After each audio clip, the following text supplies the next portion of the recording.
Welcome to Blue Collar Mystics, the under-the-hood approach to the depths of human consciousness. So many mysteries, so little time, so many big words. That's why we aim to take the mystical and make it practical, usable in your everyday life. And you know, we want to hear from you. We want to hear your story. What happened when you started asking yourself the real questions? Like, who am I? What is this? Is it a hologram? Is this some kind of weird cosmic joke? Hey, these are the questions that we are trying to get to the bottom of as we explore the final rabbit hole together here as Blue Collar Mystics.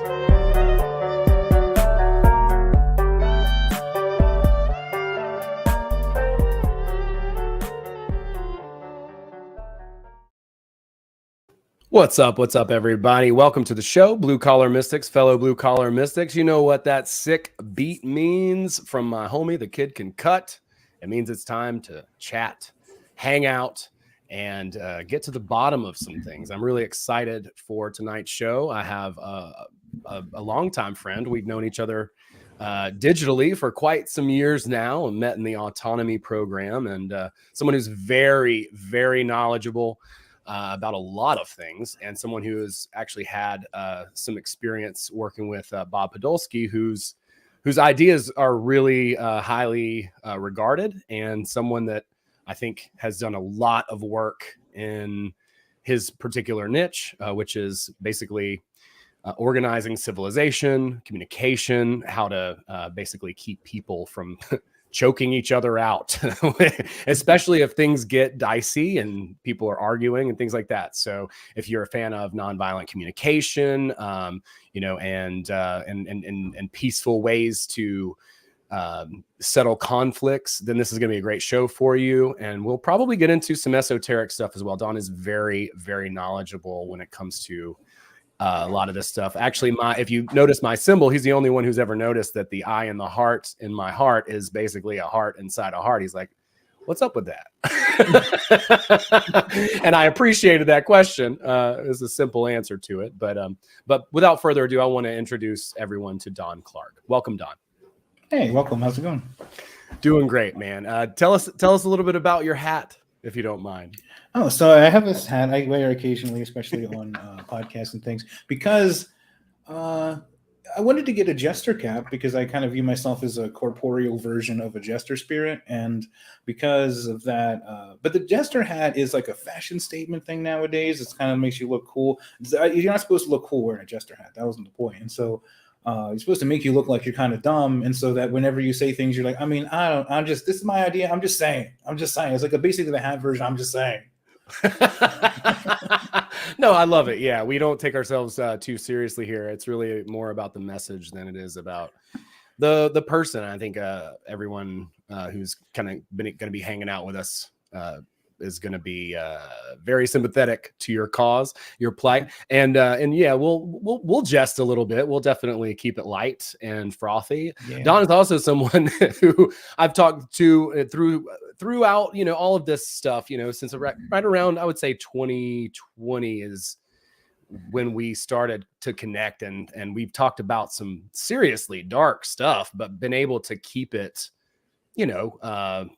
reasonable and not so overwhelmingly discouraging or or dark or gone, super into stuff like that. So I really appreciate your metered, attitude about things and your ability to kind of stay stoic and in the middle. So everybody say hello. Yeah, we got some people from Facebook hollering at us. What's up, people over there on Facebook? We're on Rockfin as well. I've got the Rockfin chat over on the other screen. So holler at us if you're on Rockfin. YouTube people as well.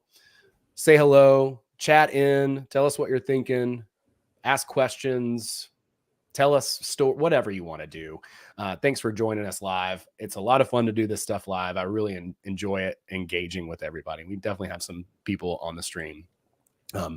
So first of all, I want to talk a little bit about Bob and kind of give people a little bit of a background on who he is and what his work uncovers and what he's done over the course of his life, which is a tremendous amount of work. It's something that I'm not as familiar with as I would like to be.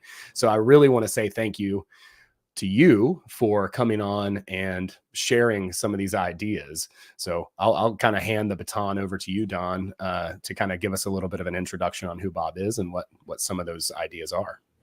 Cool. All right. So, I mean, Bob is a hard person to explain because he's, basically a sort of a mad scientist person in a way. He covered a lot of intellectual ground. And so I guess I'll start, from those beginning where things often start. Like he was born to, his father was Boris Podolsky, who worked, you may be familiar with the EPR papers. He was the Einstein-Podolsky-Rosen papers, had a lot to do with the creation of wormholes and what is that thing Einstein called spooky action at a distance? I can't think of the quantum entanglement. Yeah, his father, basically Bob's father, was the one who mathematically proved quantum entanglement and is considered to be like, so people are still figuring out what some of his work meant nowadays. There's still articles coming out like weeks ago that were like, oh, we just realized that he actually like mathematically, proved something that we were still wondering if it was real or not. And so, so his father was super intellectual and worked with the government very closely on secret things like the Manhattan Project and stuff.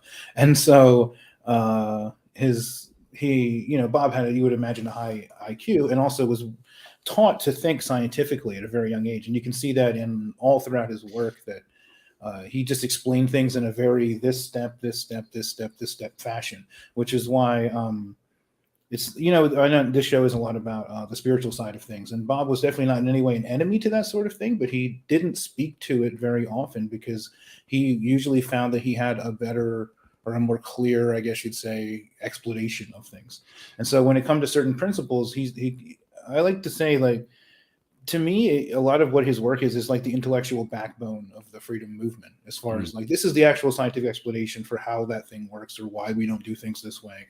And so, for instance, there was a time period of Bob's life where he worked for decades with a guy, John David Garcia, and they were studying how to. They had lots of high-level grants for how do you study, how do you maximize the creativity of a group, and it could be like a small group, a large group, and then they had to study how you're going to scale that up into larger groups. And so what they found was that the best way to do that was in a group of 8 people. It's best that they be situated in a circle. It's best that it be like man, woman, man, woman, man, woman, 4 of each. There's all these little like nuances they found. This helps, and various things help various amounts. And so basically he was studying how to maximize the creativity in a group. And one of the things that they found throughout their years of study scientifically was that there was no way to differentiate creativity from access to true information or truth, love and harmony, and there was even another word too I can't think of right now, but there was a number of, basically whenever one of these things would go up on a chart, the other ones would go up the exact same amount. One would go down, they go down. So there's no way to scientifically differentiate a person in the group's experience of being loved from their experience of being able to produce creative work or whatever. Those kind of seem to be the same thing, or they had the same requirements. And so that is one of the reasons why in the Freedom Cell movement they use groups of 8 people, you call octets or octalogs, and those scale up into other groups of people. The point being that you can design an organization with basically an infinite number of people, but because you're working in small groups, each group requiring unanimous decision making, every person's voice is heard in the organization. Yeah, it's fascinating. And, one really interesting thing for all my drama nerd friends out there is like that number 8, that's the number of like an improv troupe as well. Just so happens to be. And I think that's very fascinating that love, creativity, those things, generally speaking, would be right brain things. I would think that kind of escalate, that kind of like grow together with each other. So let's talk a little bit about this, because I am fascinated by the idea of the octalog, and really specifically, I would say the idea that everyone would have to agree on something, which seems on the surface impossible. But I imagine someone with a very scientific mind would would have gotten to the bottom of it and maybe had some ideas. By the way, just to throw this out there, if y'all don't know who Bob Podolsky is, he was a very influential person in the freedom movement, and he did recently pass. But Don had the opportunity to be able to work with him, to get to know him, and I never got the opportunity to have him on the show myself. I did try to track him down, but very busy guy, and obviously doing a lot. But he was part of the Anarchapulco group as well, or at least lived in Acapulco, and collaborated with a lot of people in the freedom movement. So just want to point that out. But back to the idea of this unanimity that is required within the octalog. Well, it's funny in a way. You could almost say that they're cheating in a way when they do the octalog thing with the unanimity, because the unanimity just comes about naturally, because what it really requires is the hard personal work of like being at home with yourself, being able to bring out what's inside of you to the group. First off, even notice your own needs, and then to be able to bring them to the group, share them. The group has to be of a type where it's safe to bring out your needs and things, right? So the unanimity comes about naturally because you're just being purely honest. And so the pure authenticity creates the unanimity of the group. And that is why you could say the person really has their actual viewpoint is in the organization, even if they're like 1 out of 200 people, because it's not just like you have to agree with the proposal being made or whatever. It's actually like, we want to hear what you have to say, and that gets all entered into the record, right? And then, so the way that would work is you'd have like one group of 8 people. It's very similar to sociocracy, except for in the way that it scales up, and particularly in the point of the octalog specifically. So the John David Garcia, which Bob worked for and with, John David Garcia created the group of 8, which is the octets, and they did all the scientific studies, right? That showed you how to have, it was best to have 4 men, 4 women, and how to situate the group. Bob then took that work and went even further to figure out what his goal was to unify the subconscious of that group, and to be able to bring about the subconscious of the group. To me, it's really almost as if you were trying to manifest the egregore of the group. So one of the things that they would do is a process called, I think it was acceleration, where you would get the group together and they would all line, like you get around, right? So there's some kind of problem that you couldn't figure out as a group, you couldn't solve. And you know that you're like, there's things we have to pull out. There's an answer in there somewhere, but we don't know what it is. And so as a group, you would get together in a group of 8, and you would put on like headphones and we listen to the same kind of music, and you actually touch feet or hold hands or something so that you're in connection in the group, but you don't want to have the music up so loud that you can't hear each other. And it's not a talking thing. It's like a feeling thing. And so you're all just kind of sitting there pondering the question, more or less, letting your thoughts flow. If an idea comes up that feels like that you should say it to the group, the first time that you do that, the first time that it comes up, you ignore it. The second time that it comes up, you must say it, no matter what it is. But the idea being that what's coming through you is sort of the subconscious of the group itself, or the spirit of the group. And so that's the level of connection that is required in one of these groups. And that's why they work so well, and why the creativity level is so high, and, the harmony level is so high in the group too. That's beautiful. So in a way, it's like it's cheating, I'm saying, because, well, it's very easy once you have the people who can do that, and if you find a group of people that you can actually bring out your real heart with, and that's the hard part. The group of 8 thing is the easy part.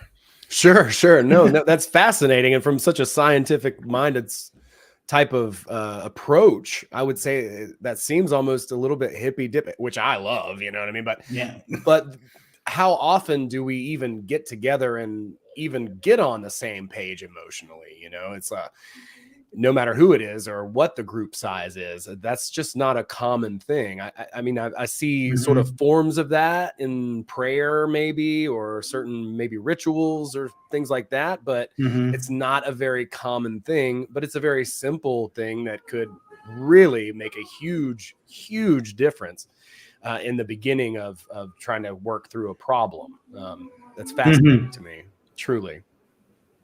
For sure. Yeah. To be clear, I'm taking some of these concepts and I'm explaining them in a more esoteric way than what Bob would explain it. But essentially, that is kind of your goal as a group in the octalog. There is to get to where you're trying as close as you can to unify your subconscious and the subconscious of the group together, not to overwrite one or the other, but so that whatever is produced from the group kind of is produced from all of you, and everyone's viewpoint is included in whatever results they are. That allowed one to then scale up the organization to where, so now when you have all those 8 people, one of those people or maybe 2 are like spokesmen to another group, which is also formed of 8 other groups. And so that group that would be 8 then people could then they'll make decisions too. It's not like they're making decisions and they tell the other groups what to do. Their only goal is to each one of the people, let's say if you're the representative of your group, your goal is to, this is what we think, this is what we came up with. So you wouldn't be like, this is our decision, and then you'll put your votes together and you count as, it's not a voting thing. It's like, let's make sure every bit of everyone's stuff was brought out here. Like one guy had an idea, let's make sure we all talk about it. And then that's like a place to start. And there's no, I guess, assumption necessarily made about that. Everybody kind of gets back together in a group and then reconvenes and decides how they feel and what they might think about it. Right. Yeah. Because your group is going to operate separately. So it isn't a matter of who tells who what to do or something. It's more like, as a whole group, everyone's, in the organization kind of in general feels this way. Do we want to go with that or not, more or less? Or how do we want to approach things? Sure. Each person, each group has autonomy, because that's just a given the level of authenticity. Like, of course you have autonomy. No one can force you to, the sovereignty is a given, which is one of the reasons why, people didn't just jump onto his ideas and he didn't become a millionaire right away. It's because, so you're talk to workers about their feelings at all, let alone like, let's make sure they agree with our policies. I don't think so. Right. No. We're going to make that, decision in a back room somewhere. And right. Everyone and else with the built-in humility too, that if one person in your 200-person organization truly deeply does not agree, maybe it's wrong. Maybe everyone else is wrong. Sure. And maybe there's more than one solution to these problems as well, to where one group might decide that they want to proceed in a certain fashion and another group might decide something else, and they could, I guess, technically both be right. Yeah. Or, we'll try it and we'll find out. Yeah. You try it for a month, we'll see how it goes.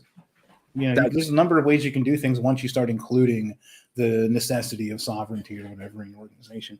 Speaking of which, when it comes to conflict resolution, we talked about it often, and both Bob and I don't really like that term. That's kind of how it's used, right? But the thing is, like, once it gets to a conflict, that's several layers down the chain, as far as like, how did it get to be a conflict in the first place? Why did your organization even create it from the ground up, where people are in conflict with their needs in the beginning, for there to even be a conflict, for me to come and step in and solve the conflict? So what Bob would try to focus on, something he called harmony enhancement, or how do you organize a group to have the maximal harmony in the first place, so that you then don't have to worry about what you do when there is conflict. Now, there's he has a number of things that help you in the situation of a conflict, because that is basically inevitable, right? Even a simple conflict is like, well, we all run into the room and everybody wants to sit in the corner, like that kind of thing happens, and then who gets the seat or whatnot. There's always there are ways to resolve kind of like conflicts that come up, but first off, you want to try to avoid that people even being in conflict in the first place.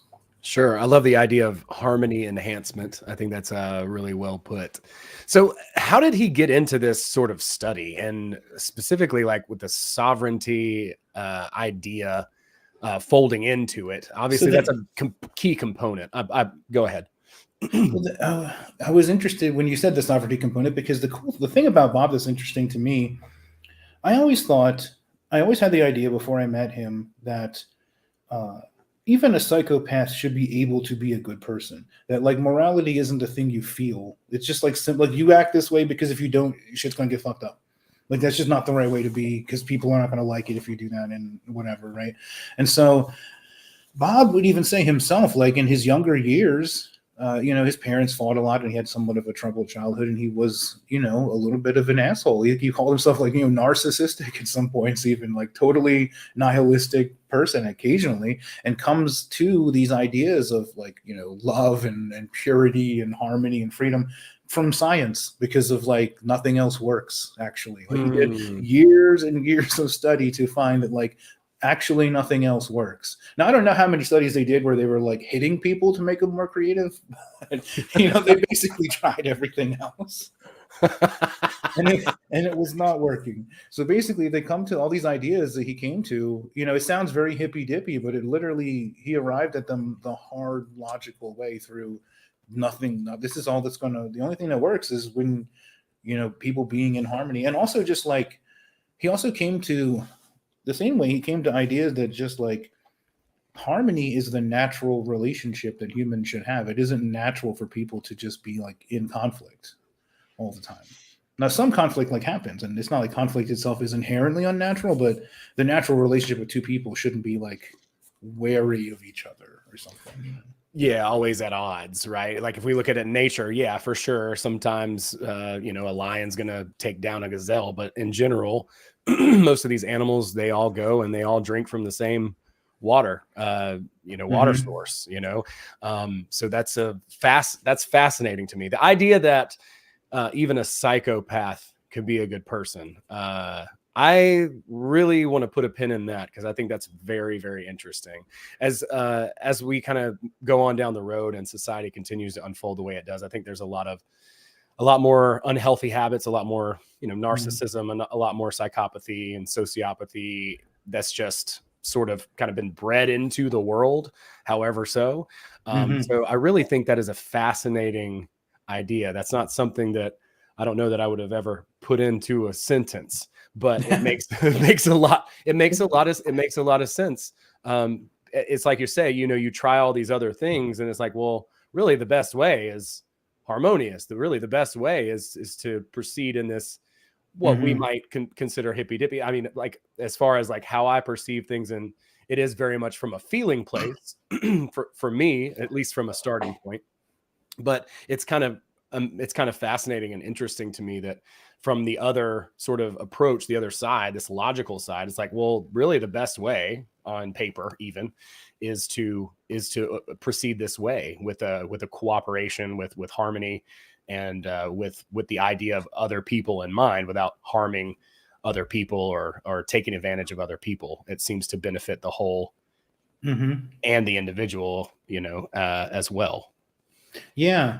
So actually, I'm realizing now that the creation of the octologs, as far as ideas, is several steps down the line. So let me go back to like, so Bob was, originally his career was to be like an engineer, and he was studying, he was very good at it. And I remember so many things I found out in making the memorial service for Bob that I never knew about him, because there were just so many levels. Like, he created his own entire advanced school of psychotherapy, which like, I think I knew him for 2 years till he happened to like casually mention, oh, I did create this sort of thing where I advanced Freud's work. Anyway, Sure. So Bob would do things like, at one point he was involved with creating, it was like what effects various types of sound waves and vibrations have on people at a distance and stuff, essentially like beginnings of sonic weaponry type shit, like in the 70s for I think for the Department of Defense. He created a way, something to do with like, he found out a way to use the sonar, like enhance the sonar to where he could find things more easily, to find people in the water for the Coast Guard. He would just do all these interesting engineering kind of experiments. So he worked as an engineer for various, big name places in the government for a number of years, until he's at a party one time and a lady says to him like, oh, have you ever heard of psychotherapy? It seems like you could use some, or something like that. And he was like, what? How dare you? And she went to explain like, no, I mean, she said she had like a stuttering problem, and after like 4 or 5 sessions, the guy basically cured her of stuttering. And he just thought, with his scientific mind, he was like, I mean, that shouldn't be possible. Like, that just doesn't make sense. Let me see how they do this. So he went to a few psychotherapy sessions and was just enamored with the idea. And the more he studied it, the more he kind of came to the realization that like he was kind of tired of engineering and wanted to move on to something more like intellectually complicated. So he decided to work on psychology of people instead, and kind of moved from that point. And that, in studying what makes an individual broken and what can heal them, essentially, or what makes you not operate as well as you'd like to be, he found that it was, basically the same thing we all find. Some of it's you, some of it's the society. Some people kind of suck. And so basically you need to organize the society as well. And then that's how he found John David Garcia, and that's how he ended up in the idea of the holomat. So it kind of comes basically from an initial understanding of, like some of his work, soul bonding, for instance, is explaining how certain kinds of traumas form at certain ages of a person, and that creates what he called a character structure, which in a way, basically, he would explain in his book Soul Bonding how this type of abuse happens to a child that creates this kind of a reaction in them, or a belief structure, or a way of reacting to stress or something that in itself forms their character structure. That character structure is how advertisers and governments and other mind control people, that puts the holes in for them to hook onto, basically. And so one of the things that really brought me to his work in the beginning was how I was a fan of Wilhelm Reich and his book, The Mass Psychology of Fascism, which, if people don't know, is I think it's in 38 or something he wrote this, 35. He's in Germany. He's like a student of Sigmund Freud, and he's, hanging out with Jung and them.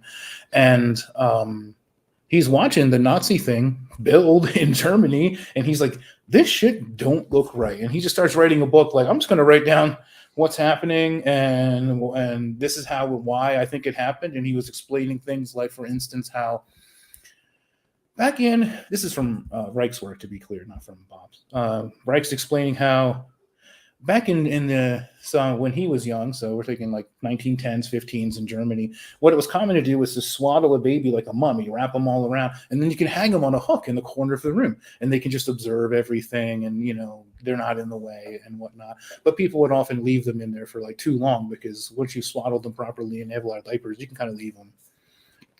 And so there would be, sometimes the bugs would crawl on the wall, and the baby would have poop on it, or would smell. And so the bugs would be crawling on the baby, or what it was kind of common experience for children at the time as a baby to have like bugs or icky stuff kind of around. And because of that, then that gave Hitler the idea that he should refer to the Jews as like lice or bugs or some kind of an icky thing that gets on you, because it would connect so early in the childhood of the audience that they wouldn't even know why their feelings of hatred or whatever were so big. And that basically is, Bob took that kind of idea and discovered the various different character structures one can have based on types of child abuse from your parents or environment. And because of that, and how those types of child abuse then connect to forms of propaganda that governments and various other nefarious people use on you as an adult.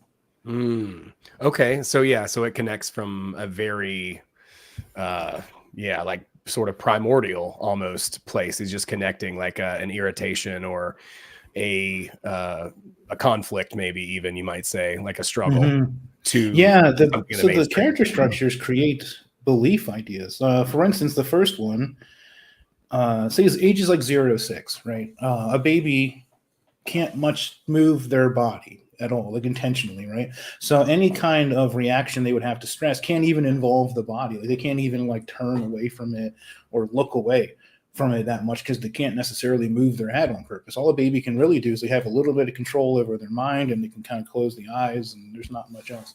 And so imagine the baby's like sitting there, and they're in the crib, and the mother has this belief, say from like Dr. Spock or something, maybe books there, like you have to feed them every 2 hours, and don't talk, you're going to spoil the kid if you go in before then, or don't listen to I don't want to belittle the idea, but it's kind of like, don't listen to the needs of the baby, just do what, the baby scientifically needs to be fed every 2 hours, just go feed him every 2 hours and you're good.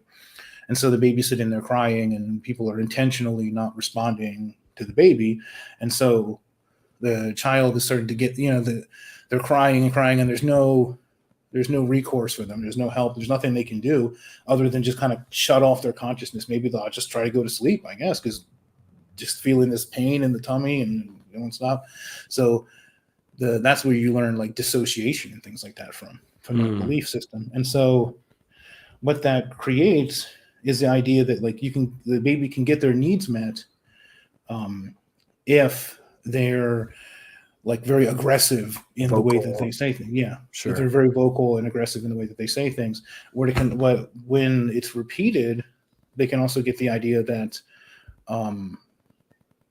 it's like you can have your needs met if you aren't like your needs are going to be met basically or not regardless of anything that you say or do. It's like it's not the only thing you can do is kind of withdraw your attention away from things so that whenever some kind of a need or something comes up in you, you should kind of just push it aside or ignore it or whatnot. And that kind of lead to a self-sacrificial way of being as you grow up. And then it can lead to you being very susceptible to arguments where, oh, you should sacrifice yourself for the group or maybe your needs are, like, well, who are you to have needs, or you should take care of other people's needs first or whatnot. And like establishes a pattern of self-neglect. Yeah. Yeah. That's a good way of putting it. That's interesting. Yeah. Wow. Okay. So let's bring that back to harmony in a group and basically see if we can't tie that in a little bit. Okay, let me think about that. So, right. So in that case, you could kind of. We're starting out in and basically disharmony at that point, right? Like we're in this state of neglect. We wouldn't feel like our opinion would matter. We would shove it down and repress it, maybe in that. Yeah, and so the other members of that is a especially difficult situation and a very common one, because then you see the other members of the group have to kind of be aware of your nonverbal cues, or when you might have something that needs to be kind of pulled out, that and they need to be kind of help you understand that your needs are helpful to them in a way that they're not. You don't need to be ashamed of your needs or it's not a problem if you have a need. And especially in the forming of a holomat, you want to be very clear that if you have a problem with something, like, you have to tell us. Like, it's very important. We don't consider it. If 7 of us are in agreement and you're not, it's helpful for you to have a problem with that, not to come out. It's not a problem for the group. You're not like slowing things down. If anything, you're helping, because we might just be driving for 6 months and drive right into a wall. Sure. So the sort of baseline is accepting things, even if they could be changed for maybe unhealthy sort of outcome for the individual, as opposed to feeling, I guess, in a good way, entitled, like, hey, I need food. Hey, I need to be burped. I need to be, I need this certain thing, and showing those signs as opposed to repressing them. Yeah, that's a very key element in forming any group, especially because you don't know too how much this consciousness is only so big and the subconscious is very large. And so if you just have a feeling that you have a problem with something, it might be a humongous issue that's actually so big you can't even fit it into your own consciousness, and you need help talking about it with other people to bring out what that is. And it could be that, this is one of the things that separates a holomat type of organization from a typical, business or corporation hierarchy type thing, is because you could find out that maybe the whole general way you do business is not really actually right. Maybe what the person has a problem. Let's say, for instance, if you're in a group and you have some kind of a course that you sell, and someone is thinking, I feel like, why are we charging money for something that didn't it's information. Maybe we shouldn't charge money for information. Like, there's something weird about that. And so as a group, you could talk about that. And then it doesn't matter whether you decide to go along with one idea or, one way or the other. What matters is that you have all the information required to have the right answer. So that when someone asks you, well, why do you feel that it's acceptable for you to charge $400 for your course if it's something that people could use to make their life better? And you say, oh, well, glad you asked. I have an entire chart. We made quite a discovery of this, and we found a lot of things about ourselves along the way, and here's the whole thing. Yeah, absolutely. It should be, you should be able to explain that. But so basically he's talking about, like, sort of almost like a collective repression that's exposed within that society. Is that Yeah, what there's you're talking about? Oh, yeah, there's a number of there's an insane number of issues that people have with forming groups that comes up, or just being in harmony with other people. I mean, especially as our culture's gone on over time, it's become very individualistic, and yeah, I mean, there's nothing wrong with being self-sufficient or anything, but there's a reason why we were incarnated into different bodies, not just one. It's Sure. not just one person talking to himself in the corner to solve all the universe problems. It's like you have to get people together and figure things out. Bob would explain it where it's kind of, if you're looking down a road, say if you're on a road and there's like telephone poles on either side, if you move to in front of one pole, you just see one pole. And so your perspective is just like, oh, I guess there's a pole standing here. Meanwhile, the person like 2 feet to the side can see, I mean, there's 50 poles lined up as far as you can go. Mm-hmm. So whatever idea you have, like you're going to knock down this pole and change something, you're not. There's the poles both directions all the way, but you have to move your perspective to see that. One perspective simply cannot have all the information available.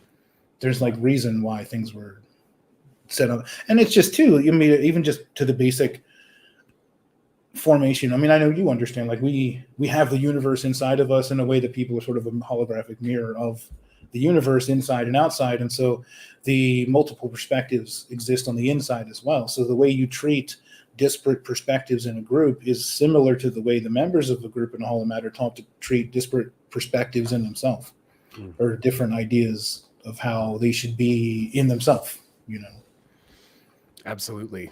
So, so we start here and we're basically working toward, I guess it's a win-win, right? In these groups, right? Like everyone should have a positive benefit from being a part of this group. And the way to start, as he's talking about, is it an emotional, basically, I don't want to say like agreement, but an emotional established foundation where everyone understands each other and they're on the same page, which we definitely don't have right now. Yeah, you see the creation again. It almost feels like you're cheating in a way, because you're saying, "Oh, yeah, it's simple. You just created structure like this." The structure isn't doing the work. Right. The work is done in the hearts of the people in the organization. I mean, you have to have the humility to accept the ideas of other people. One thing that's very difficult for me and others in groups that I'm in is the accepting the slowdown of speed. We just want to go. Like, I got the idea, we're ready to move on it, and then there's some people who, if they're not slowing things down, like that is the speed it should move at. We just want to do things faster. Like we just want things to happen before they're ready to happen, and they weren't. There's a group I'm part of in my area called Daylight Rising, and we formed it first, and we were all ready to just start with a mission statement and things, from the beginning. But some of us were, and some of us were not. And it turned out that the people who wanted to slow things down were right in this case, I think, because the bonds of trust and friendship had to be built first before.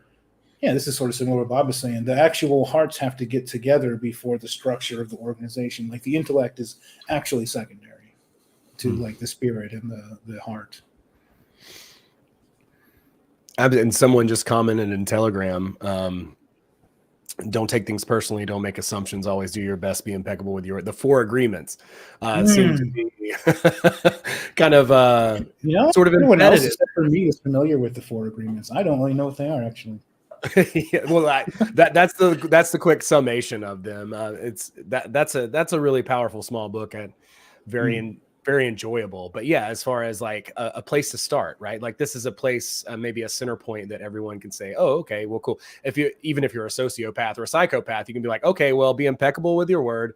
Always do your best. Don't take things personally, which is very difficult for a lot of us. That's probably one of the more difficult. And then don't make assumptions.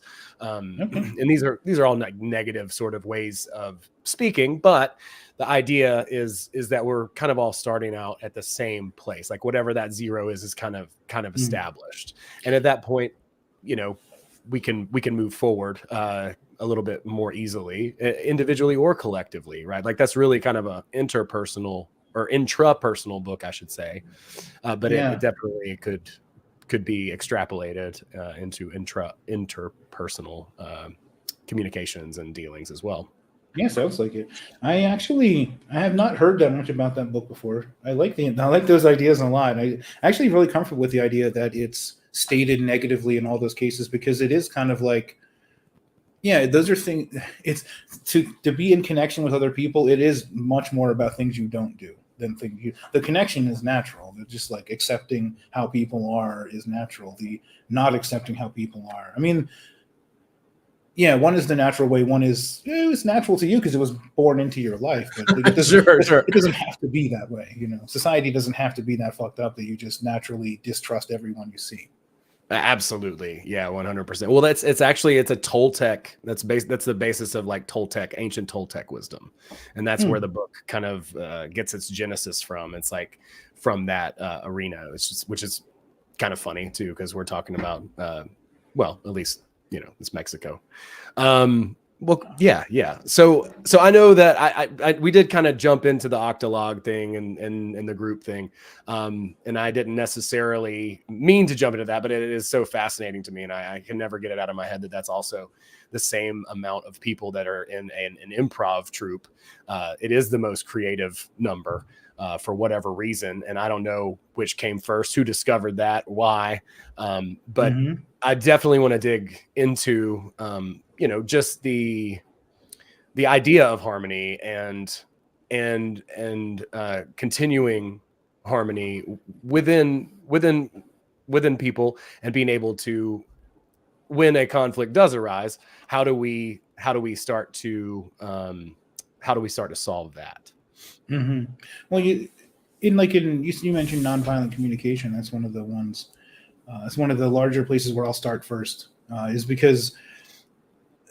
So I've gone back and forth with nonviolent communication over the years. There's several long productions I've seen, many hours long, about how terrible NVC is for you or something, right?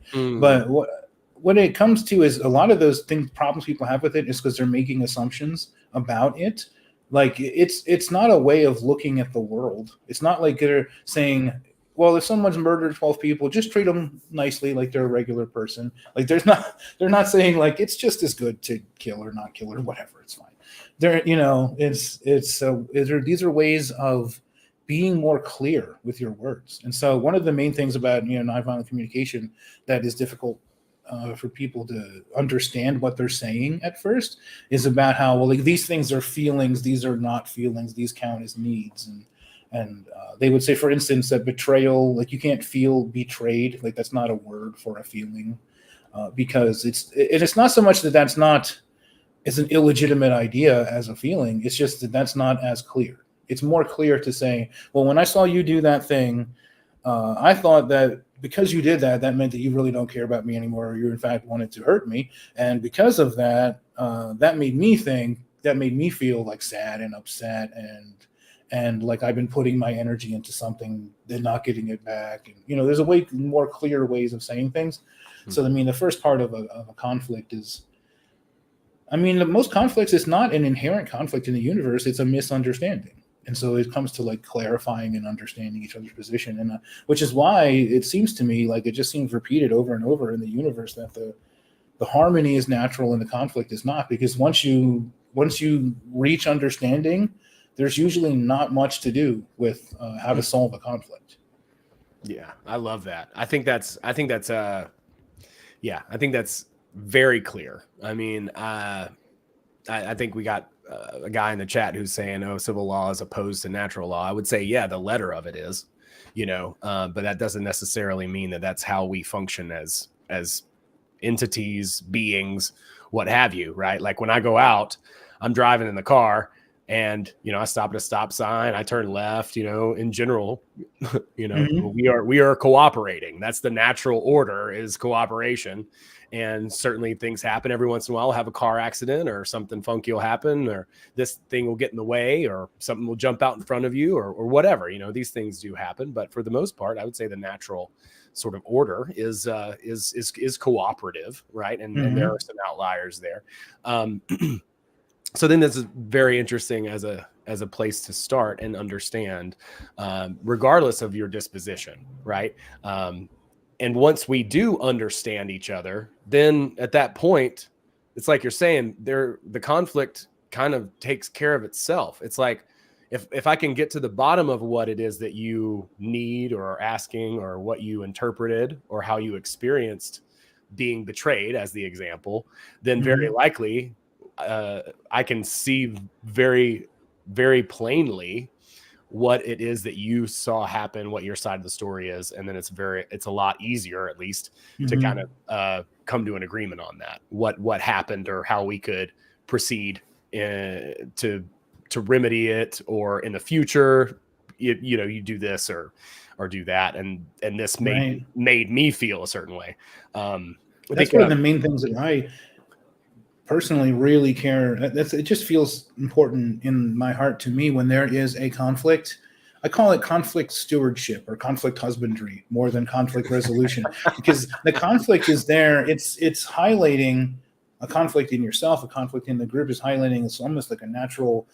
If it's not a conflict in the universe, then it's an actual paradox. It's a paradox in your perception of the universe, or whatever. Like it looks like those two things are in conflict, at least. And so when two people have a conflict, you don't want to. The goal for me is not to smooth it over and solve the conflict. You want to figure out, okay, how did the structure even become formed that this conflict occurred in the first place, and what does it mean that these two perspectives don't align? And I mean, you could be to take it to a level of which perspective is right, but more so, it's like what information has to be included so that this doesn't happen again. Because not so much that it doesn't happen again, even, but so that our understanding is full. Yeah, it's just clarity. It's just the ability to see from that other perspective. And that, I mean, if people are actually doing their best, then it should be pretty straightforward to get to that understanding. Yeah, this is almost a way of explaining how it is that small towns kind of work better morally than larger areas, in a way, because especially when you have a group as small as 8 people, it's any kind of, when you're doing things like that non-violent communication procedure that I explained, where it's kind of a 4-step process of, like, you talk about observations, your feelings about the observations, what needs are behind the observations, right? When you go through a process like that repeatedly, if someone is actually a bad actor and I just thought if I got the last piece, I enjoy the last piece and you wouldn't have it, was my plan. You figure out things like that, or it's just like, well, no, I mean, I just thought I would take an extra 10% from the budget and no one would notice. That was my plan. Like when you figure out, when you get these things down to a certain level, it's any kind of misacting or, dishonest behavior would show up like a giant red flag, because the rest of the organization, the rest of the whole thought structure around the group is so unified and clear and moves so quickly that when there's some kind of disjointed thing, it just sticks out like a sore thumb. Well, generally, I think we're talking a lot about transparency too, which is like a lot of the stuff is cloaked, right? Like that's why a lot of these things happen, is because it's someone, like you said, bad actor is a great example. Someone is trying to get something without letting people know what that is, or taking advantage of another person. It becomes very clear when everything's out on the table and people are openly explaining their position or what it is that they're trying to gain or get from the interaction, or from whatever that group is. Yeah, one of the biggest differences that you see between typical hierarchy and holomat octalog organization is the transparency and the lack of secrecy. It's the natural and the norm. We publish all those things. I worked for a place, for instance, where but until they were bought by Amazon, of course, then every single person's salary in the organization could be looked up by any person in the organization. There was no like, well, it's secret how much we pay people, because why should it be? Like, if he's doing the same job as you and he gets paid $24,000 a year and you get paid $20,000 a year, you should figure out why that is and fix it. So you don't have to, it was better for them. It was better in every way for them to just let that information be out there for people, rather than for it to be secrecy and you'd be like, I bet he's making 32,000.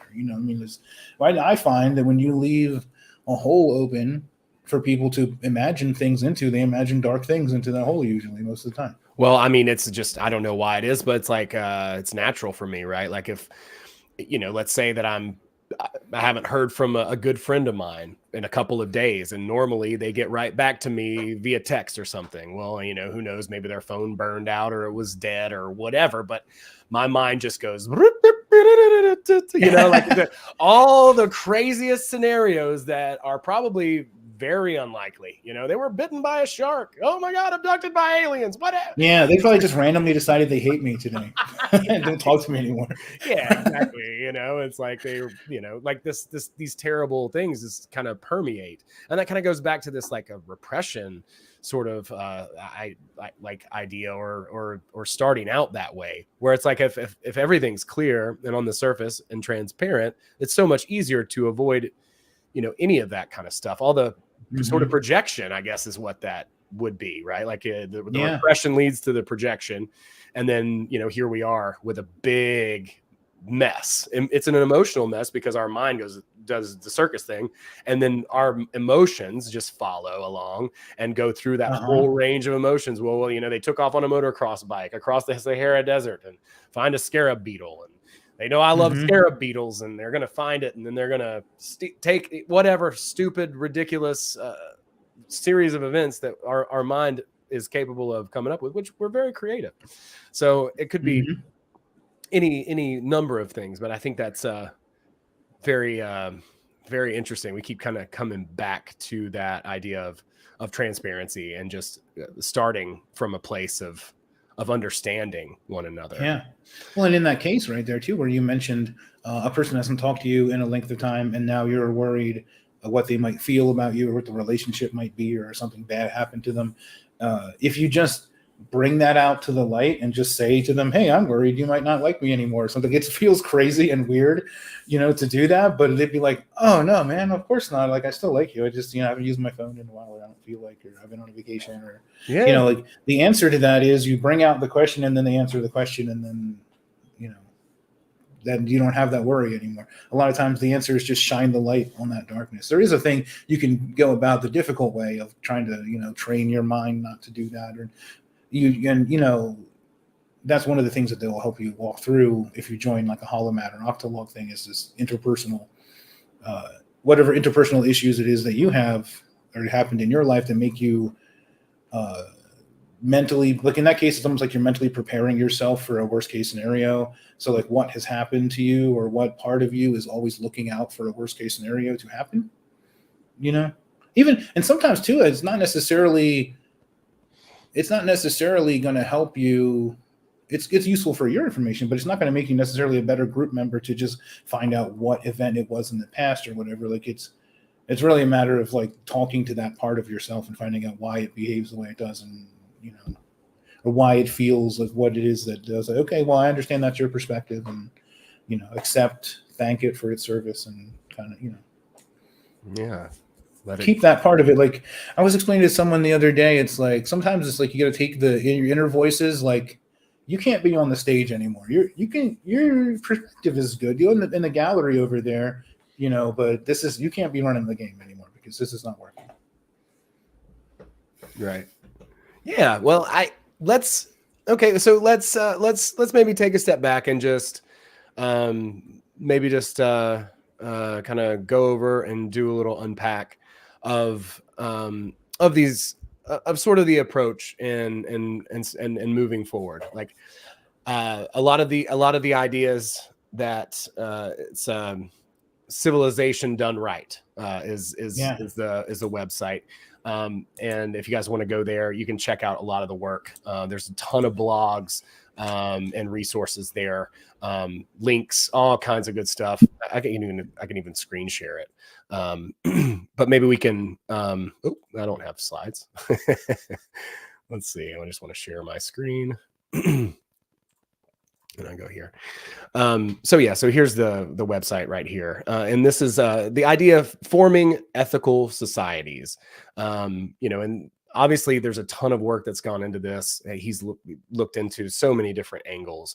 But here you have, like what we were talking about, each one of these octagons that represents an octalogue of 8 people who share an ethical purpose, make decisions unanimously, which sounds to the untrained Western mind impossible, but we have been talking about how to establish this sort of this community in a very transparent and forward-facing way, where it's like we sit down, we basically get on the same page, the same level emotionally, and then begin to work from there. And this is the gentleman that we've been talking about, Bob Podolsky. May he rest in peace. And a lot of his ideas are very powerful and can be incredibly useful in our everyday life. And a lot of people, I guess, where I first heard of these ideas is like, people who are like preppers and stuff, people who are like, well, when the world ends, we're going to have to figure out how to solve so many problems. Well, we already have the opportunity to begin to solve problems. But what we've basically been unpacking is really just beginning to understand transparency and how to basically begin to connect and work within a group, I guess, more or less, right? Oh, I think you're muted. Sorry. No This problem. is one of the major issues of our times, I guess, because people are always talking, especially in the freedom movement or something, about privacy and how the government's going to learn this about you or learn that about you or some type of thing. Well, the idea to me is like, well, maybe you're in a group that's like kind of too large, maybe you shouldn't have to worry about when you're in a group of like 8 people, the transparency is normal and natural and you're not too worried about it. I mean, I've never been in a group where we're checking out each other's internet history like the government does, but there's some levels of, you can share certain things with people if they're close to you people and you understand, because you want to be safe with them. You want to know, first off, that they're not going to, use the information to take out a credit card in your name or something. But then secondarily, it's more like, I mean, people mostly in societies and groups are concerned with like, am I safe here? Do you accept me? Kind of things. And when there's only 8 of you and you're all friends, that's very easy. When there's 100 of you, it's literally impossible. And so, there's and the idea of bad actors too is another one of those situations where it's multiplied by the number of people. Because it's like when I was in Philadelphia, I lived there for a while, and it just occurred to me, like I'm looking on a block and I'm like, look at the number of apartments and imagine there's probably roughly 3 people average per apartment or something, maybe, because some singles and some families. And so I'm like, well, there's about 250 people on this street, about 1 to 3 people in average is a psychopath. So I guess I'm standing within range of about 10, 12 of them right now, anywhere I go in the city. Sure. When you're in a small group of people, that's not as much of a problem.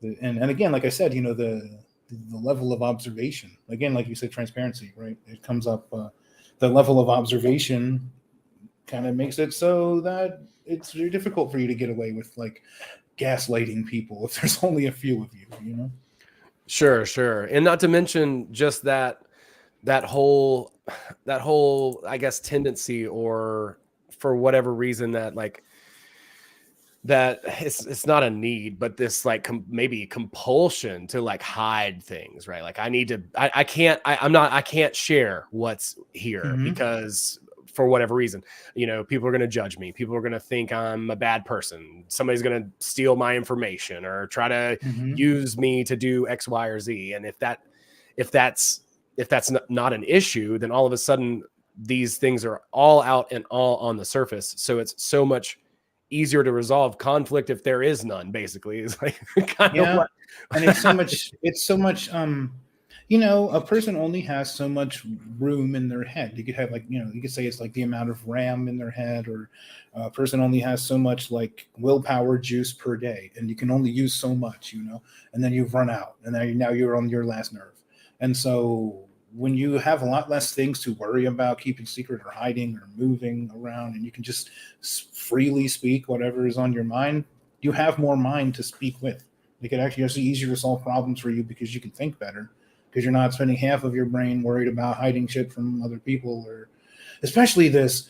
I mean, I see this a lot with the Freedom Cell people and the Freedom Cell movement, and the whole freedom movement in general is very untrusting people. They're very worried about who's a spook in this room and who is going to sell my shit to whoever else. And a large part of that has to do with, I mean, that's kind of natural if you're meeting strangers, you know, especially if you're, well, freedom is illegal, I'm pretty sure nowadays. And if not, it's damn well, it's close enough. And so if you're worried about being freedom, I mean, it's sort of basically, you're already operating at least against the government, if not entirely. Sure. You already feel like an outlaw, right? Like, right. That's a good way just your natural disposition is wrong. And you feel this like, oh, you know, I'm a bad person for like having needs and wanting, I don't even know, just to survive and get along with people, which is really, which is a very basic human need. Which is like, why are you letting people treat you like this? Stop hanging out with them. If you know, if regular people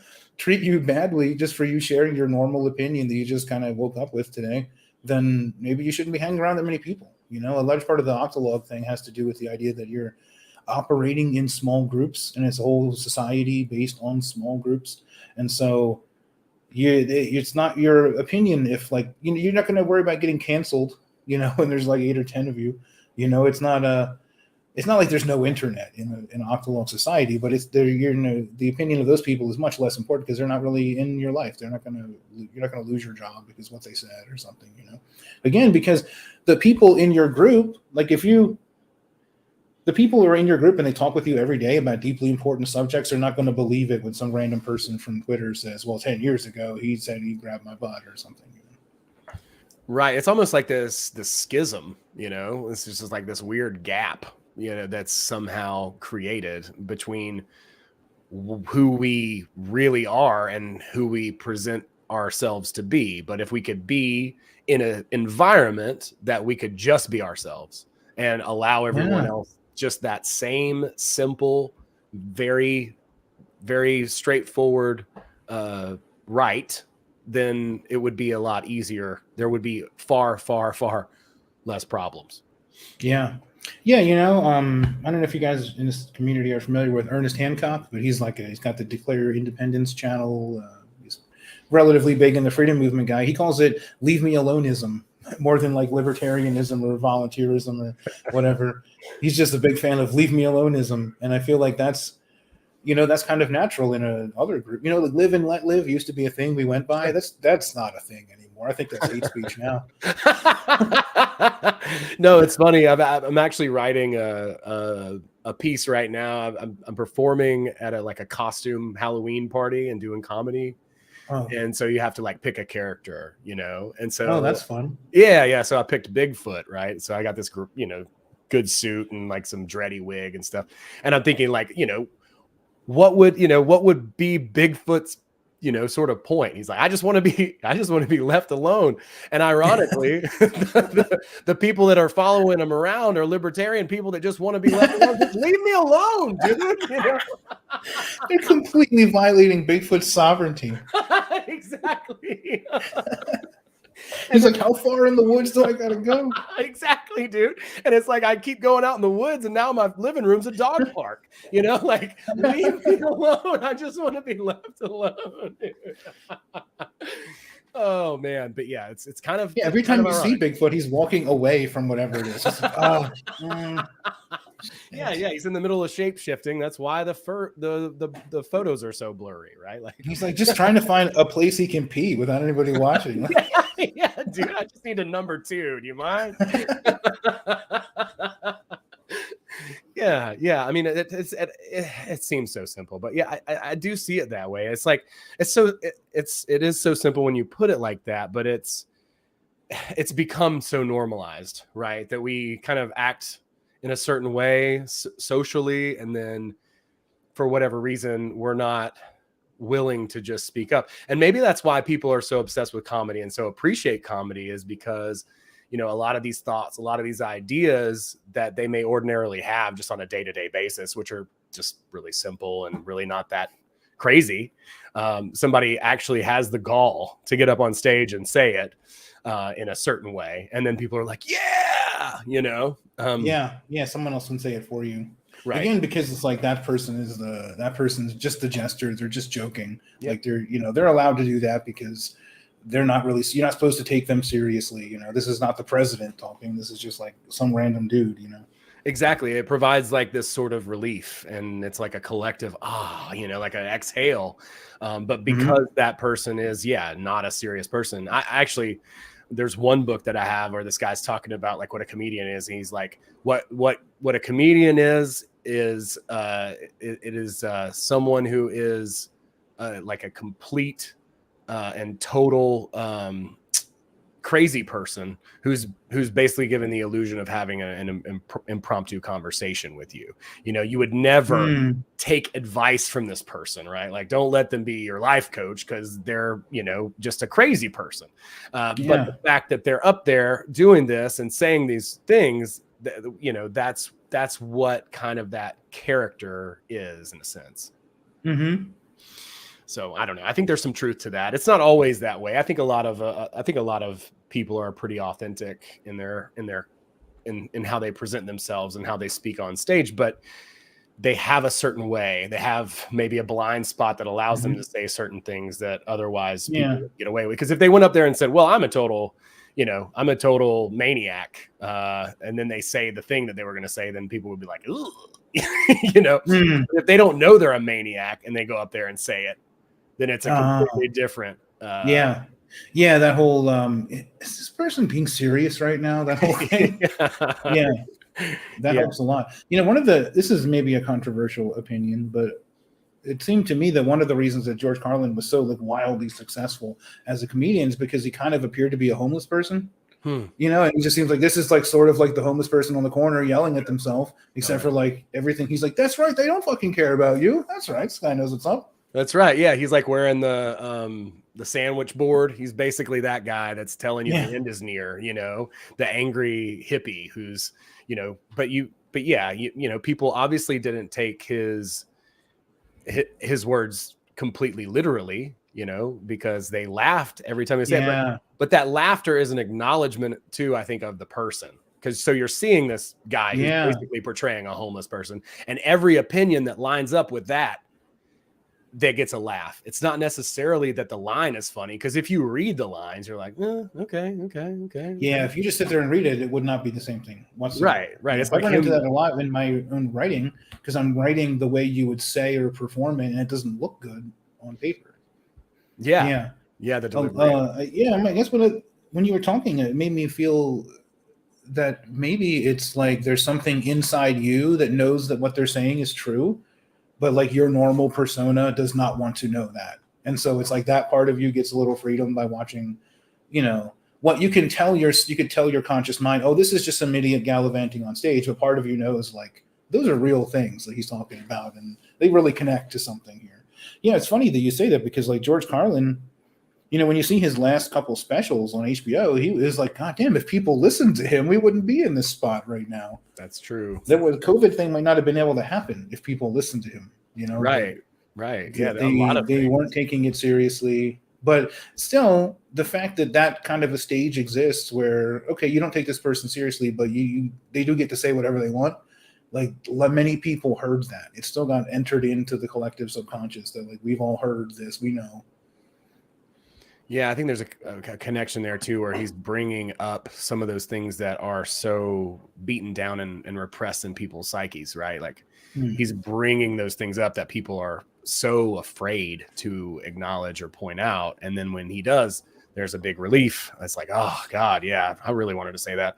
And then for whatever reason, I mean, it's like you said, I don't know, maybe we should take more of these ideas and opinions a little bit more to heart, or take them into action sometimes. But I think just the act of being more forthcoming and honest about what we are, who we are, what we need, that changes the game entirely. It's such a simple solution to what amounts to be an incredibly complex problem. But it makes a lot of sense. Yeah. You know, it's the same thing with a lot of the technology that the government has access to when it comes to like spying or whatever. it's like if that weren't in their hands, this shit would be great. Like I would sign up for all those things if I could control it. But Right. That's not the point. They make more money if they can sell the information. Yeah, James, or as some of the folks who might be listening know, Admiral Hits, our good friend. He and I were just talking not too long ago, and he was telling me about how you can create basically like an AI avatar that could go on and do, like you could program it, and it could go and do like create videos for you and do these things. With your image and with your voice and all this kind of stuff. And it's like, well, if it wasn't, it sounds like that would be really cool. Like I would love that. It's like replicating yourself, right? Like that's like being an entrepreneur, starting a business, right? Like, oh, okay, well, cool. Like people enjoy your seminars or whatever. So then you could have this AI double just create a bunch of seminars for you along the lines of what you normally talk about. And that could be really cool. But the concern is, what if someone gets a hold of that AI avatar and starts teaching people psychopathic ideas and tendencies, or something that's completely against what you really stand for, or make you look like somebody who hates certain people, or who knows what all. But yeah, that sort of paranoia, it runs hand in hand with it, just like you said, just because the government has access to these things, or even like some of these corporations, right, like that just have access to some of these things that just want to make more money and just and run on that. It's like I don't trust it, like now I don't trust it. But if it was transparent and on the up and up, that would be a great tool. Yeah. Well, the basis of transparency is trust. And trust is also, I mean, they tell you in economics class that trust is the backbone of all currency. Trust is the actual thing of value, and the currency is like a representative of that, basically. That the trust is what, I mean, organizations can run so much easier with trust. Actually, one of the things that me and Bob would often talk about, because Bob had a very negative viewpoint. Sometimes it would seem like, what's the word? Pessimistic viewpoint of the world. For instance, you just scrolled past one of his videos called After the Fall, which is like when he presents to the public this idea of octologs and holomats, he's viewing it as shit's fucked. We presume most people are going to die, right? This is how you rebuild this. He wasn't saying this is how you should change your society to be like that. He was saying, like, I assume you're going to have to rebuild it, and this is how you would rebuild it, basically. Well, that's so funny because it's such a pervasive idea. And I kind of railed against this maybe like a week or two ago when I was talking to Abby. It just is like, it seems like everywhere I turn, there's a fucking death cult, Well, you put whatever T or ism at the end of that, and it's just a death cult, a death cult, a death cult. It's like New Ageism is like, oh, well, we'll have a new earth, but first the world has to burn. It's like, no, like, what are you talking about? My religion works out fine as long as I sacrifice 90% of other people. Yeah, exactly. Right. That makes no sense. It's like, well, what about like, implementing logic and reason now, in this moment? It's funny that we kind of go to this doomsday thing. I used to have a friend who went by Apocalypse Fatigue. That was his handle, because like from the time he was a child coming up in the Pentecostal church, it was always the end of the world, end of the world, end of the world, this, and like all this stuff. It's like, it trains you not to live life in the moment. It trains you to push everything down the road and wait until there's a fall. Well, isn't the moment the crux of power? That's the point at which you can actually do things. So you get people to not live in the moment, and I guess they can't really do much of anything, so they're not much of a concern anymore. That's a very, very good point. Yeah. And yeah, so like all of these ideas, they kind of seem to connect to that somehow. This idea that there's some sort of a doomsday event, or some sort of a something has gone wrong or bad. Maybe maybe it's already gone bad, and we like we have the ability to tweak and fix these things. It could be this is already doomsday. right. It could be. The good news is you're in hell. Right. Exactly. I mean, it could be good news, oddly enough. Like, that's a strange thing to say, but but it does make sense in context. Yeah, I mean, it's Yeah, but it's also like the world, right? It's also simultaneously it's comedy and tragedy because it would be easier if we just had to wait for civilization to just collapse peacefully and then let us alone, and we'll just do the thing. The hard part is no, it's not even going to collapse. You have to just heart by heart, piece by piece, like interaction by interaction. You solve it the long, hard way. It's going to take a long time. It begins because as we were discussing earlier, basically, you could almost look at it as the governments, hierarchies, corporations are the side effects of child abuse. Basically, like the society as we have it is founded on child abuse because that's how people are raised as children. Mm-hmm. That's the world you're brought into. That's what you expect. And people get so fatigued intellectually that at some point in their life, they just kind of like, I've learned enough. I'm tired of figuring this place out. I'm just going to assume I have it now and just go with it. Yeah, that's really good. Yeah, it's like, you will finally be left alone in the rubble. Yes. Yeah, sadly, it's not going to be that way. It's not going to be like, oh, someone will come down and it'd be very easy for you to rebuild the society. Say if you had a city and for whatever reason you were like, oh shit, we used asbestos in the city. We have to knock down every building in the entire city. And so it would be so easy if someone just came along and terrorized your neighborhood and just knocked it all down, free fall speed, of course, that's normal, to the bottom, and all the bottom just turned to rubble. No, it's not even like that. You're gonna have to go into the buildings, take the pictures down, put the new pictures. It's gonna be a whole thing, right? Like in a way, it's like it's positive and negative. Like, yeah, I mean, we're probably not going to be like a big collapse and we build after the collapse because it's actually much harder than that. Yeah. Plot twist: Godzilla is the hero. As it turns out, just knocking everything down so that we can rebuild it again. I don't know. It just doesn't seem. I don't know. It just seems. And it's like the same thing with who would people be like, well, one of the reasons America will never be invaded is because you'd have to destroy it, and who wants a destroyed place to take over? That's just a lot of work for you. You want to take over the society slowly, bit by taking over the educational system or something in the media. You don't want to go in there, break the place up, and then be like, okay, well, now we got to rebuild all the buildings and the infrastructure and then go from here. Right. Then you'd have to do all that work yourself. Whereas if you do it incrementally, step by step, then you can just get the society to do it for you.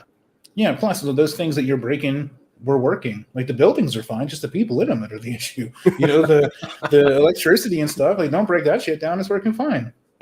Exactly. Like we don't gotta do the same. With the computer things and stuff. Well, we just take the big corporations out of the way. It's not the actual computers are working fine. The same. A lot of these things are like. There's a lot of things that are not broken. Actually, it turns out, and some of these things are just operating at way too large of a level. Like a global culture is probably a poor idea because how can everyone be? Well, maybe there is an answer for this, but maybe how can everyone be represented well in a giant culture like that? Like they're not even formatting it for that to be the case. It's mostly like, no, you shut up, we're doing this kind of thing. Right. You feel so small and helpless and powerless too within that framework, within that structure. Whereas like you don't feel like you have a voice or anything. If you scale it down, right? Like it's a little bit, it's like he has it, plotted out like, 8, 8, 8, 8, all the way. Mm-hmm. And it's like, okay, well, this kind of makes sense. And it's almost fractal as well within that sense where there's all these little smaller groups, smaller and smaller and smaller, like that are, autonomous, within the big giant collective group, which is itself now autonomous because all the small parts that make up that large group are autonomous. Yeah. Well, they're also infinitely movable because these are not formed. It's not like you're forming one giant group the way you would form a corporation or like a hierarchy. You're like, okay, so I'm going to start a business where we build this thing and then we're going to format it this way. It's more like the group people, 8 people that I'm with, we decided we have these ideals. We're going to act on them this way. And so we found another group that has those ideals too. So we're going to make a contract with those. And then that's how the hierarchy forms, is because you actually are doing the same thing with your life in some way. And so those groups are like the big group that would be formed is not like, well, let's make cars. I mean, it could be like, let's make cars to make money, but it's formed so that it's like, well, this is what we think is important. We're doing it. And so, and we're all doing this thing together so that if anything, like something up the chain or whatever, and some other group is like, they seem like they're acting opposite. So we're going to break our contract with those, reform it with these other people, and move on. Like your group didn't change or move. You just move on with other people. And it could be even a higher up the chain where like a group of 8 octolobes all moves to some other, or you could move day by day, week by week. It's very much the same way you would run, your own individual life. Sometimes you work with these people and sometimes you work with these people. Yeah, but it's based on value sets, right? I think right. It's based on, that's what he calls ethics. We talk about forming ethical societies and things. Those are value sets. What he would call a valid ethic is one where acting in that way actually gives you more of that thing. So seeking that thing gives you more of that thing would be a proper ethic. So he would say, for instance, that freedom, well, not use that one, because it depends what you might mean by that. Equality is not a valid ethic because attempting an action you take that you're trying to make things equal makes things less equal. Like you do not get equality by seeking equality. You get equality by seeking other things. So that's like a secondary good you would get. He would say that's a secondary good that you would get by following an actually valid ethic, which is what. And so that when one of the studies that him and John David Garcia did was, well, which things are real then? Which things can you do where you try to get that and you'll get more of it? And so they just did they made all these experiments in groups around the world where they would figure out what things can you go after trying to get that you will get more of those things. And that's covered in Bob's book, Flourish, which is flourish with a exclamation point. Oh, and one of the other things about Bob is that he was very much into sharing. Like he would just give people anything for free. So I could definitely give you PDF copies to share with the audience or whatever of those books. That's amazing. No, I love that idea. That's one of those things too. We talk a lot in spirituality, maybe like about manifesting or what have you. It's like, well, what are you trying to do? What's the outcome that you want to have? Is it an award that sits on your shelf? Because that's not where the value is. You're extrapolating that and placing value on this external thing, which is a byproduct from, let's say, performing well or making a great album. Yeah, you could win a Grammy, but the focus shouldn't be on winning the Grammy. The focus should be on making an incredible album or whatever that value is, like some beautiful creative sort of product. And then the byproduct is that, like, even with money, it's like, well, the more like you hear like a lot of entrepreneurs say, the more problems that you solve, the more money that you'll make. And so solving problems, that's the ethic, or that's the goal. And then the byproduct is you'll make more money, of course. Yeah. I love that. Well, the idea is like love, I think, would be like a good example of that. It's like the more loving actions actually creates love, right? Taking actions against hate does not get rid of hate. Right. Exactly. Yes. You can't be anti something and get rid of it. You're actually only contributing to that egregore, right? Like basically, yeah. I mean, it's a little bit semantic in that case, but yeah, basically, yeah. Because in a way, I don't want to be like, there's people who act against hate and they do a good job. They get people out of cults and groups like gangs and the KKK or whatnot, and they do well. But they're doing that by enacting love. Like they may say, "Oh, I'm against hate. I act against hate," but they're not saying you're bad for hating. That's not their method of actually doing it. Right. It's like if you are going to be, I don't know, maybe this is not a great example, but whatever. I'll just throw it out there. Like if you're going to be like actively anti-racist and go and tell everybody how wrong they are about everything that they do, you're really just causing more conflict and turmoil by doing that. You're not actually solving the problem actively. You're actually making it very likely worse because you're going in there and just being fussy about it. It's like, I have a bit about this where it's like I saw somebody wearing a shirt that said "fuck cancer," and it's like, well, maybe we shouldn't do that. Maybe that's how it spreads. And so it's just like, it's like doing those things like that and actively being against something really contributes more toward that ideal than doing whatever the opposite of that is, spreading love, for instance, as opposed to fighting against hate. Maybe that's a better example, right? Like I'm anti-hate, it's like, I hate hate. Well, that doesn't make any sense. That's an oxymoron. You know what I mean?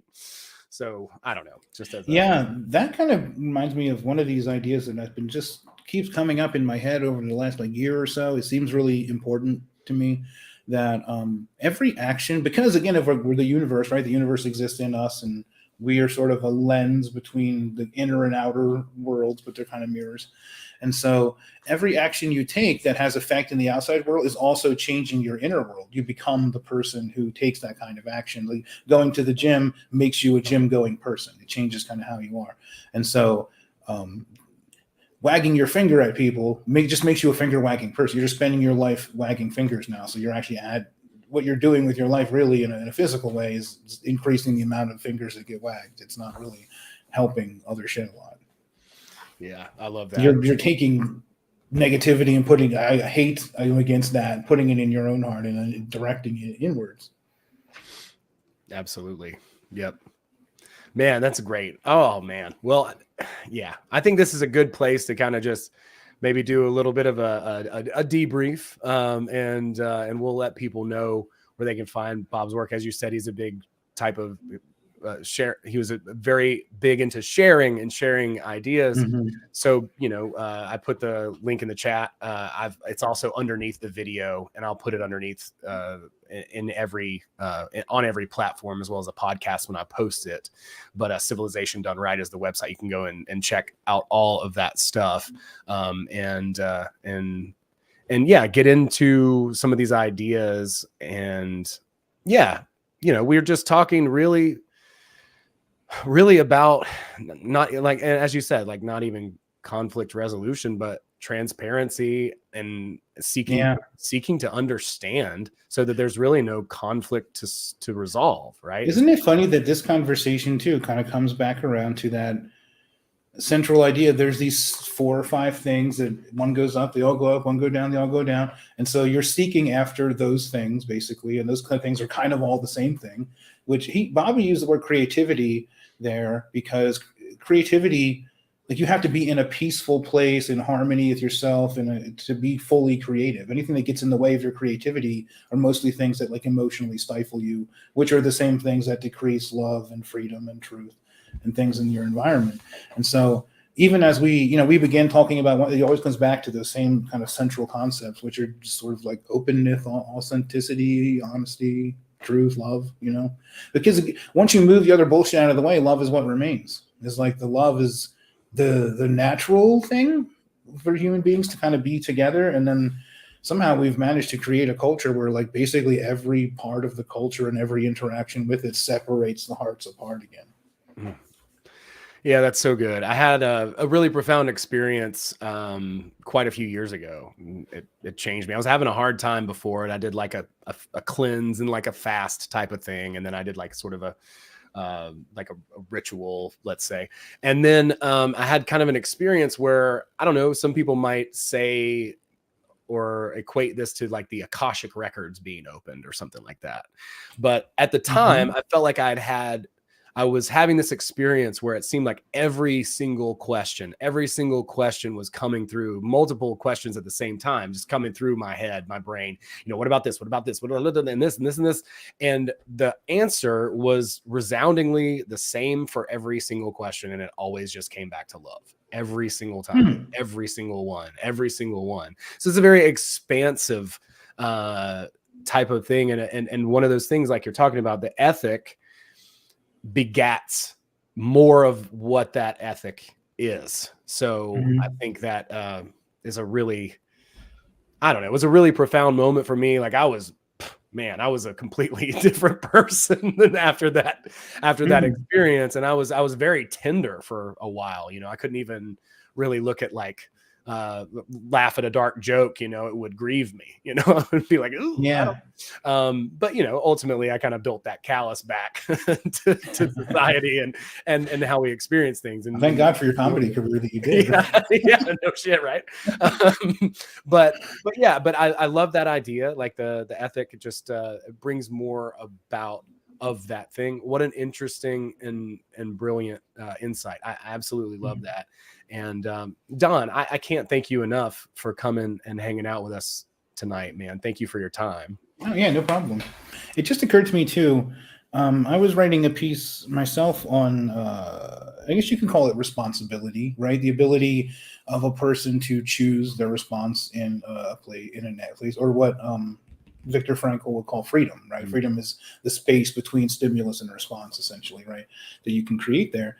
And it just occurs to me there's a real dovetail there with Bob's work about how Bob found that what you're, so love, truth, freedom, all kind of turned out to be kind of a similar thing, which in creativity, which is your ability to act freely, your ability to choose actions and to have those actions work. So what Bob would include in creativity is rules that, so if there's a rule that gets in the way of you creating, like say copyright law, that's a limit to creativity. That's like diminishing love basically between people, essentially, because it's, you can't create certain work, so you can't have my stuff, I can't have your stuff. We're keeping shit secret now, and it's a matter of who gets credit for a certain thing, which again is back to do you love me, do you care for me, am I safe here kind of behavior. And so it's interesting to me that we'll say like in the Talmud, in the book of Exodus and stuff, right? The main thing that they're trying to get across is that there's this force, this idea that should be above all other ideas. When you take action, right, you're taking an action because there's some kind of ideal that you want to get. There's some ideals, like we said, some ideals you act in the service of that, you won't get that. There's some ideals that, or you give you negative things, right? So if you're like, well, I really like this cocaine, I'm just going to take some more cocaine and some more cocaine, and you put the cocaine at the highest ideal, you're going to have a real problem. And so there's some ideals you can put at the height of the highest ideals. It was also the conclusion of the Old Testament that what you should put at the highest of those ideals is the spirit that removes you from the bondage, the spirit that removes you from the bondage of tyranny and brings you into freedom. And that's exactly what Bob was kind of saying, but he found it out scientifically over like 40 years of research on groups of people. And you form it in a way, it's like the octologs are forming a society based on absolute freedom. But the freedom is the same thing as we talked about as authenticity, openness, and things that don't get in the way, non-secrecy. Yeah. And perpetuating and manifesting just more love and freedom and openness and creativity. They're all, like, as you said earlier, right? Like, as we see one of these go up, they all jump up along with it, which is fascinating. And it's funny too, because people say that the modern, I don't look too much at what movies are popular and stuff now. There's a general complaint that they're like not creative anymore. The society is becoming much more tyrannical as well. So maybe those two things kind of go together. Yeah, I mean, there is that notion, but I guess that's part of just putting that in that collective psyche too, and then everyone who's fighting against that actively even more perpetuating it as well, when it could just be it's like James and I were talking earlier too about how let's say the left basically validated Trump when he ran for presidency by reacting the way that they did, whereas had they proved him right. Yeah, exactly, they totally proved him right, whereas they'd have been like, the Celebrity Apprentice, get a load of this guy. It's it's a joke. It's just completely dismissed at that point. But people I don't think people realize that. But, I think Trump does or did, right? Like, he is someone who knows how to stir up controversy, to have, to gain that sort of negative attention, which that's why they say there's no such thing as bad press. Right. Yeah. So. It reminds me too of how Jerry Seinfeld, right? He said he stopped doing colleges, tours, and he just stopped doing comedy completely because people won't let you say funny shit anymore. It's like, there's so much, no, you can't say this sort of thing anymore, that it's just like, it became too hard to even just make a joke, that I just will stop doing it. That the creativity dies, people just, there's not enough space for me to move in anymore. Yeah. And that's wild. And I think that, that is part of the increasing popularity because of that sort of repression and people hiding behind, they can't say these things in normal life, but this guy can say it, because he says it in a certain way, and he's this figure, like Bill Burr can get up there and rant like a insane maniac, you know what I'm saying? And we love it. We love watching it. We love hearing him share these opinions and these insights that we don't feel comfortable, let's say, necessarily sharing openly because of whatever that fear is. It's Mm. keeping us. Yeah, there's a level too of like, well, we just let that guy do that. He's just like that, you know. Like Bill Burr says Bill Burr type things all the time and doesn't get in trouble for it because he does that. He's going to be like that, you know. Absolutely, absolutely. So you got like a little bit of a like a get out of jail free sort of sort of card. Yeah, But he's going to say those things. You know? Yeah, exactly. It's like the crazy uncle that comes to think, it's like, that's Uncle Joe. He just says that, you know. It's like, what are you gonna do? You know. Yeah. But yeah, so Don, I want to have you back. I want to talk about some other stuff and more esoteric stuff with you because we've had some great conversations regarding that stuff, and I definitely want to have you back. And just for anybody out there that wants to reach out, is there a place where they could do that? Is there somewhere? Yeah, I sent you a link to a Facebook group I created recently, which was created basically from people who are trying to implement Bob's ideas in groups. The furthest person I know who's gotten enough so far is there's a guy in China, believe it or not, like operating totally off the internet. He calls China the Death Star. He's like, basically, we're creating a rebellion on the surface of the Death Star over here. But this guy has an octalog and then 7 other ones to form a whole group of 8 octalogs. And they all, they have meetings and it's very open. Oh, you know what? I'll send you a video that I have too. A video he created, which I'm working on re-editing, of Bob's soul bonding in process. And if you have any heart at all, you'll be crying within like 1 minute into this video. It's pretty bad as far as it's bad and good, you know, but it's very heart wrenching. Okay. The honesty is so raw that it just takes you aback for a minute. You know? Wow. No, I love that. I'm all about that. And I'm happy to share it. I'll throw it in the Telegram chat. I'll put the link to that Facebook group and our group as well. And yeah, you can feel free to share my my Telegram handle or whatever too if you'd like to. 100%. Yeah, we'll definitely throw the groups in there, and then folks can find you that way. Say hello. Man, a lot of great insight. I really appreciate you coming to talk about this stuff. And yeah, thanks. I appreciate you having me on and the opportunity. You never know. Like I never know what I know or what's in my head until someone asks me, and then I'm like, oh, look at this guy talking. I guess he knows some things. So. No, it's amazing. Yeah, well, good. I'm glad that you to be able to pull it out and share some of this stuff because you're definitely a vast. You got a lot of resources and a lot of knowledge, and it's a lot of fun to talk. Thanks. I think any of the people who are hanging out with us, we should form a few octalogs and all get together because we'd have a lot of great conversations and yeah, see a lot of things in common. And yeah, it's just a lot of fun. Thanks again. I like I said, I 100% appreciate it. And I will send those links out. And again, I'll throw that link to the Facebook group around as well. So folks can hop on and check that stuff out and check out Bob's work, Civilization Done Right. Link is below. And yeah, if you'll send me that video, I'll share that out directly too in the chats and stuff. I'll watch it first, and then once I wipe the tears away, I'll share it out. Yeah, sure. I'll send you something personally too. I met one of the people online from the video, and I have updates to the story of the video afterwards. I could share. Oh, that's brilliant, man. I love it. Well, cool. Well, thanks everybody in the chat for hanging out with us. Jen, Honey. Every time I say Honey, that's her name. No, I don't just go around calling ladies Honey. Okay. All right. It's 2023 people. Charles, Angel, welcome to the group. Thank you all so very much for coming to hang out with us. I really appreciate it. Wow. Yeah, this is a great conversation. And, please rate the podcast if you have an opportunity. If some part of this you enjoyed, share it out. Shoot me a message. Carla, hey, good to see you.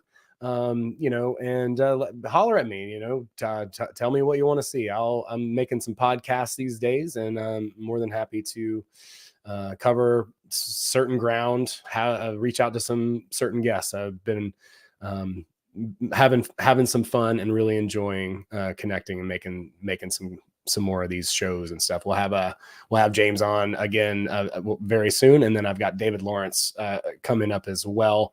to talk about some more free will stuff. So really cool. Thanks everybody again. Have a wonderful, wonderful night. Happy Halloween. I will not be hanging out. I will not be doing a show on Halloween next week, but we'll see y'all the very next week. And I look forward to it. Have a wonderful night. Have a great weekend, and much love and many blessings. Yeah, thanks. Good night, everyone. Good night.